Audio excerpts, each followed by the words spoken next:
We welcome you to Phillies Postgame Live, presented by Cure Auto Insurance. Ricky Batalico, I'm Michael Barkham, Ben Davis in Atlanta. In just a moment, 5-2 Atlanta. Any questions? There are none. And you know what, Ricky Bo? I want hope. That's what I want. I want real hope that the Phillies not just make the playoffs, that they have a chance to do something when they get to the playoffs. They might not even make the playoffs, and there's nothing so sad as extinguished hope. Hope's alive, but it's just a glimmer right now, because guess what? 3-9 over the last 2 road trips. Their final 10 games are on the road. Do the math. I wouldn't call it a glimmer. You're still in the lead for the wild card. You're still in decent shape for a wild card, but you know what? I'm just saying, this was a series where you could have made a statement to your fan base. I think that's more important than anybody else. Just to say, hey, look, we took out the Braves. They're a playoff team right now, too. And instead, it was the Braves that kind of slapped the Phillies right back in the face. And in my opinion, the one thing that the Braves had that the Phillies don't is answers.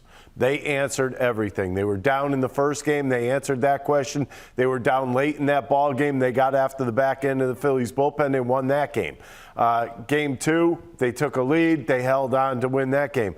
And then this one was kind of like one of those things. I mean, you had a no-hitter going through 5 innings, and then boom, hits that ball out of the ballpark. You're thinking to yourself, wow, maybe things could shake up a little bit. No, because the Braves then answered. They answered offensively and scored runs, and their bullpen stuck it to the Phillies all series long. Did the Braves answer, or did Connor Brogdon answer for the Braves? No, Connor Brogdon left the ball out over the plate, and boom, there goes your lead. It took all of about 3 or 4 minutes for the Phillies, there goes the tie game. Yeah. I mean, it took about 3 or 4 minutes. That was gone. Let's go to Ben Davis in Atlanta right now. Ben, thanks for being with us. He called today's game with Scott Fransky in for Tom McCarthy. Ben, Ricky just said the Phillies could have made a statement to the fans, sure, but they also could have made a statement to themselves in that clubhouse. And I'm wondering your thoughts about what kind of steam, what kind of air may have been taken from the clubhouse where their resiliency, which has been so great this season, may be affected now. Yeah, you start to wonder if maybe some of that doubt is starting to creep into their minds a little bit. Can't beat the Mets, can't beat the Braves.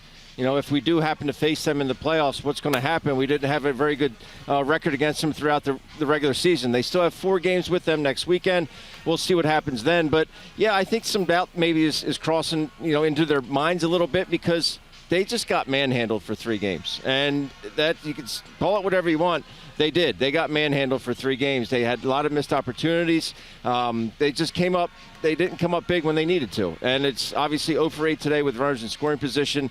It was just they got taken care of in these 3 games. And the Braves, man, they smelled blood in the water. And they went out there and they took advantage. They never let their foot off the gas. They made adjustments. So you look at Strider. He didn't have his command early on that ball game, but boy, he dialed it in when he needed to. Gave them 6 strong innings. Obviously, just the 1 hit, the home run to Bomer. But they made the adjustments when they needed to, and they kept their foot on the gas. Spencer Strider dialed it up when he needed to, and that's what the Phillies needed from Sir Anthony Dominguez the other night. That's what they needed from Connor Brogdon. We saw it from Alvarado the other night, and that was great. Retires the side in order. Guys need to step up, and they're failing to do so in big spots. You can't give a run right back like that, as they did. When you look now at the playoff situation, Benny, they're tied for the 2nd spot with San Diego. San Diego's just starting against Arizona. They could overtake them for the 2nd spot, which might be a good thing if you look at the playoff alignment. And then they're a game and a half up over Milwaukee. Chances that they're going to ride this thing out smoothly? Well, you hope they can, Michael. And obviously the schedule's in Milwaukee's favor. They have a ton. I think they only have 4 or 3 away games left remaining. And that's obviously a big feather in their cap for Milwaukee. They play well at home. They have very good starting pitching. San Diego obviously has a very good ball club. They just haven't really clicked. They made the big deal with Soto and Bell to go out there. But they just really haven't clicked, and you figure maybe it's just a matter of time before they do that. The Phillies need to just win series, and I think they'll be okay to get into the playoffs. But right now, they're not winning series. They won the one in Miami, obviously, but getting swept here is going to leave a bad taste in their mouth, and I think the worst thing for them is to have an off day tomorrow. I think they need to get right back on the horse and go about it. But getting back to the point that you made about the shutdown innings, Michael, that is another thing that has really plagued them. You just cannot go and give that run right back. You end a no-hitter with a home run, and you tie the ball game off arguably one of the best pitchers in baseball, and then you go and give it right back. And that was, that can't happen. The shutdown innings are huge. They're going to be huge for this bullpen.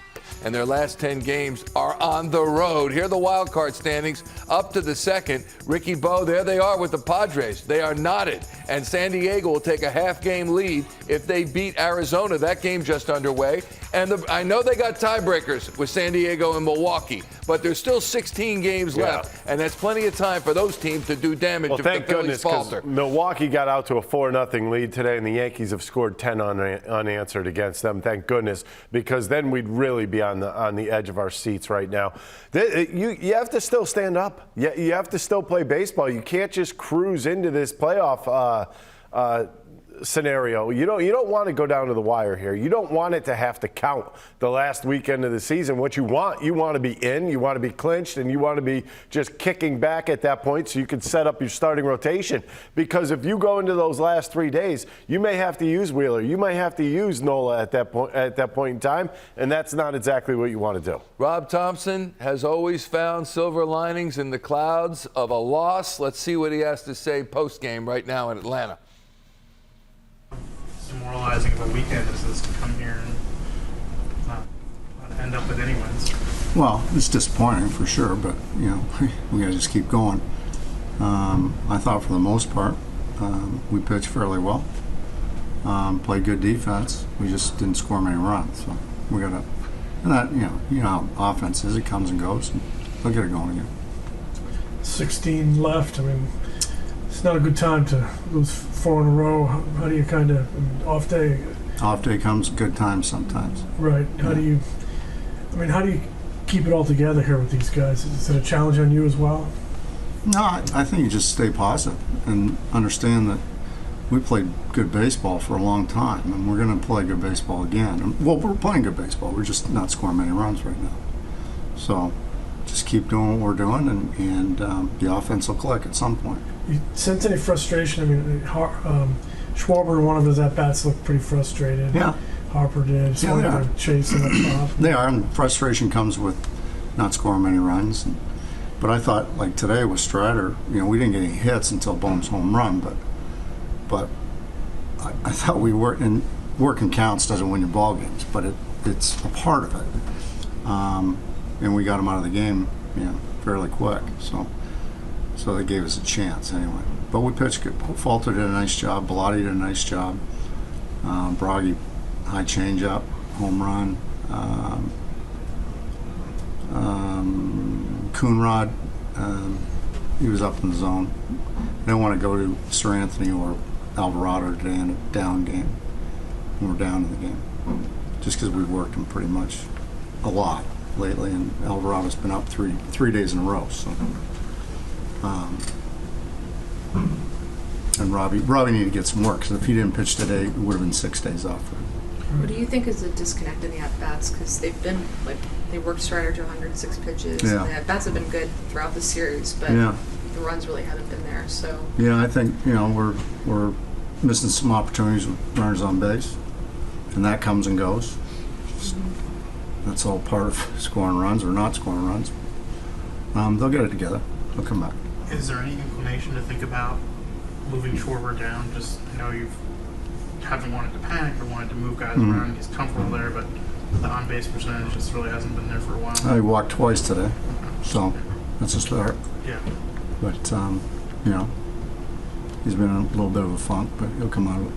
Bailey was good once again. Can you speak to what he was able to accomplish? Yeah, he was good against a really good hitting club, and predominantly right-handed.